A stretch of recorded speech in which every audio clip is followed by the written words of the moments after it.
Dribbling in FC is like an art form. It's one of the most rewarding and fun skills to master, and that's why today I want to show you exactly what the secrets are behind great dribbling and how you can out-dribble opponents' defenders consistently. I'm George from The Guide, and this is part 13 in our advent calendar, and since dribbling is my favorite topic to cover, today we're going to give away an entire season pass for free. So find the code that's hidden somewhere in the video, redeem with the link in the description or the pinned comment, and the first person that gets it has our FC26 season pass entirely for free. Enjoy, guys, and with that being said, let's jump right into this. Now I actually want to start with two defending scenes, which might be a little bit counterintuitive, but what I want you to understand by looking at these scenes right here is that defending is based around anticipation, right? So if you look at this, especially the second scene right here, you can see that the reason why I'm able to win the ball right here is because I'm anticipating that the opponent will dribble exactly like this in order to prepare his pass. Why do I know that? Well, I know it because usually when you get into a situation like this where you have the defender in front of you and you see the opponent selecting that defender and he will go aggressive, you need to do something in order to dodge that defender, right? Like you need to be able to not bump into him, but instead go around, and then you can maybe play the pass. Now, if as a defender I anticipate that, I can, move into that path before the opponent turns and I can win the ball from him. It looks really weird, I can get that, especially when you look at it in the replay. I'm basically moving out of his way and he still dribbles into me. It just goes to show that people have this habit when dribbling, they want to dodge the defender where the defender currently is. Same thing right here.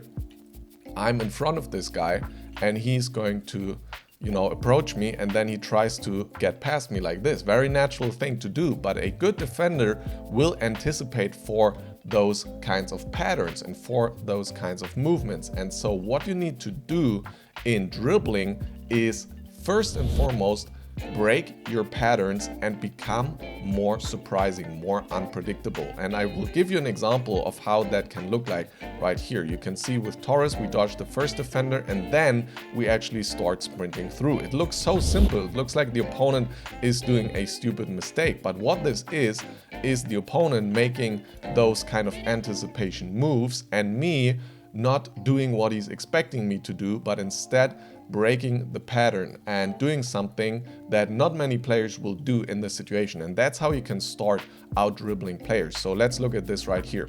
So this is a situation where I'm going this way and he is right now cutting me off. So a very normal thing to do in such a situation is to kind of change your direction and go the other way. That's one option. And obviously the other option is to go over here into this space. Now, this is a little hard to explain because it often comes down to split-second feeling, which you just need to practice and you need to develop. And full transparency, it's not always going to work. Sometimes the opponent is going to read you. I will show you an example of that later. But you just got to get a feeling what he expects of you, what maybe your normal move in that situation would be, and then do the opposite. So I just felt like right here, my normal move might be to change direction. And so that's why I went with this move over here into this space and we're able to get past this first defender. As you can see, he waits there for me to cut inside. Now we get to this position right here, and this is a little bit similar to what I showed you before. We have the defender here in front of us. We're dribbling like this right now, and only a maniac, right, would kind of start sprinting straight into the spot where the defender is standing right now. The very usual thing that a lot of players will do in this situation is they will come in here, they will feel like the defender is about to cut them off over there, and so they will change direction in a safe way and dribble here, maybe try to go there or just turn around. That's like the usual thing people do. And so in this spot, what can actually be super surprising if your opponent, is defending on a decent level, is to do the maniac move basically and start sprinting into the space ahead. And you can see that right here. Like you can see the opponent just doesn't account for that. He thinks I'm going to go straight here, and so that's where he's going with his defender. And I would have, had problems with the same thing in these situations right here if I, was up against a player that is really good at dribbling. If he just right here continued going straight, or at least, not into the obvious space, I would have had a problem. Same thing over here. This is a really, really risky anticipation. High risk, high reward. If I'm right, I'm going to win the ball. But if the opponent just continues to go straight here, then he will actually have a through ball opportunity, most likely. Or at least, it's going to be a very uncomfortable situation for me to defend. So this is how, by kind of reading the anticipation of the opponent, you can get into these spots. Now it continues right here. We start sprinting, we start going, and then right here we have a passing option available, right? So it would be natural to kind of cut inside and look for that passing option, but instead we're just going to sprint straight through. Super simple, but it just works because we never do what the opponent anticipates for. We never do the simple, the usual thing. We kind of break our patterns. Now we're going to have the next example right here that continues to show how to kind of play with that. And what comes in here as well is not only breaking your patterns, but also playing with the pressure that you have on the opponent. Now, what does that mean?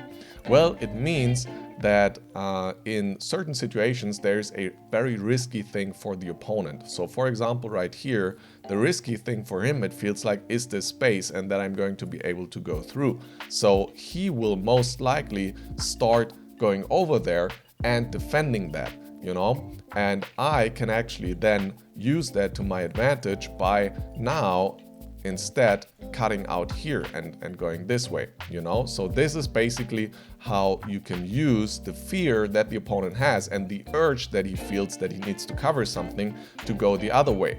Now the situation has kind of changed. So now I went out here and I'm applying a lot of pressure onto this space over here, right? Because if I'm able to just go there for free and I'm going to continue dribbling, I can either pass the ball across or maybe I can even finish myself. Those would kind of be the options in that moment. And so now what the defender is pressured to kind of do is defend over here. So you can see I now try to do the heel chop in order to cut back and go the other way. Now it doesn't quite work out right here because opponent is actually positioning really well to kind of defend both at the same time, but the thought was not bad. As you can see, he sprints past me. Now obviously I get lucky here to get the ball back, and now we get into this position. So right here what's happening is that I am taking the ball into this finesse shot position, which is a really, really strong finish right now in FC 26. I'm just not quite sure that I'm going to get it from this spot right here. I could have definitely went for it. It's just that everything is really, really crowded here in front of the goal. So squeezing a finesse shot through there is not the easiest thing to do. But what can we do? We can use the pressure we have on the opponent, right? He is currently thinking I'm going to go for a finish, or I can even, play a pass. So he is urged to commit to this spot right here, and then we can use that to change direction on him. I do it with a fake shot right here. So, if you want to see a tutorial on the heel chop and fake shot and that sort of thing, I will link it right here and you can check that out. But that is kind of how you use the pressure that you have on the opponent against him. Now, third tip, guys, also really, really important. Every dribbling starts with a good first touch. What does that mean? Well, we can start outplaying defenders with our dribbling with a great first touch. And oftentimes with the first touch, it comes down to also doing the unpredictable and breaking your rhythm. So right here, the ball is coming from the upside, or like, this right wing here, and I'm going to pass the ball down, and so the natural flow of the game is down right now. And I can break that by actually taking the ball the other way. Also, what leads to this kind of little bit of a surprise is that there's a lot of space right here, right? So it's just a natural thing to take the ball here and try to play into that space. And so the defender is going to anticipate for that most of the time. And if you understand this, then you can now actively take the ball against that pattern. And as you can see right there, we're able to get into the space on the other side. Opponent overcommits a little bit. As soon as you see he overcommits, I really like to use the controlled sprint with R1 or RB in order to then make sure I not only go there, but I'm actually able to squeeze in front of the defender, and I'm able to take out this midfielder, because this is going to give me a lot of pressure and drive in my attack. You can also sometimes use normal sprint, but you can see this pattern in a lot of these clips. You know, here you can see it as well. I didn't point it out before, but with Pina, you know, we play the ball down there. So right now, the reason why I feel like it's natural to take the ball up is because there's a lot of space, and it's where my other passing option is, you know, right there is my other passing option. So I just, again, guys, it's a little bit difficult to explain. You need to develop a feeling, and it's not always going to be right, but over time, over experience, you will build a feeling for what is kind of surprising and what isn't. And I just felt like this was surprising in this moment, and it was for the opponent, because he switched even to this player to potentially defend the pass. I move down, defender commits the other way. So now, again, I'm using R1 to get past him. So that's how you can already apply a lot of pressure with your first touch. Now, the final thing I want to talk about, or before we get into that, this is actually the moment I wanted to show you where we don't succeed with our first touch and surprising the opponent. So right here, I just felt like it was obvious to do the same thing of breaking my rhythm again and going this way. So I just felt like, you know, this is going to be the surprising thing, going straight. And I was wrong, you know, opponent just defended that and he's able to win the ball. Then he does a stupid mistake after, but that's not really the point here. So it's about trying and attempting this stuff, and especially in the 50-50, like right here, you want to either go this way or go here and here. Like you want to do one of the two and make sure you commit to that. And I just felt like this was the way to go. Opponent defended great. It's going to happen sometimes, guys. So that's part of the reality as well. Now, the final tip I have for you, really, really important, guys. Be very dynamic with your touches and try to constantly put the opponent into uncomfortable defending situations where you're able to change direction, you know, put him on the wrong foot, stuff like that. So if we look at this situation right here, basically everything comes together, and then added on top of that, we're making sure we're using really dynamic first touches. So right here, I just feel like I have the space over there. It's dangerous for the opponent. Let me do a circle actually. It's dangerous for the opponent that I will get into that space. So he is kind of tempted to commit there and defend. I see him sprinting, so I'm like, okay, for me right now, the you know, touch to break the rhythm is this. So I take the touch inside diagonally. Now I can play towards my player over here. And right here, I just felt like it's not the most dangerous situation for the opponent, at least it doesn't feel like it. So the natural thing for me would be to look at another passing option, you know, and try to get the ball inside a little bit more. So we're going to take a sprinting touch into the space instead, like a really big touch with our sprint button. You can see it right there, really dynamic. And then immediately after, without even taking another touch into this space, we're already going to change direction again with the heel chop. So we're just baiting and switching this guy constantly, you know. Now we have space.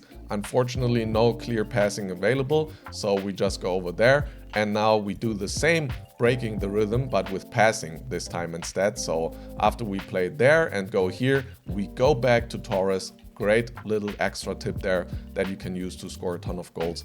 And that's how we are able to then score right here. So that's pretty much all I have for you. Hopefully this helps you guys out with your dribbling. Let me know in the comments if you enjoyed this one, and I will talk to you in the next one. See you then. Peace.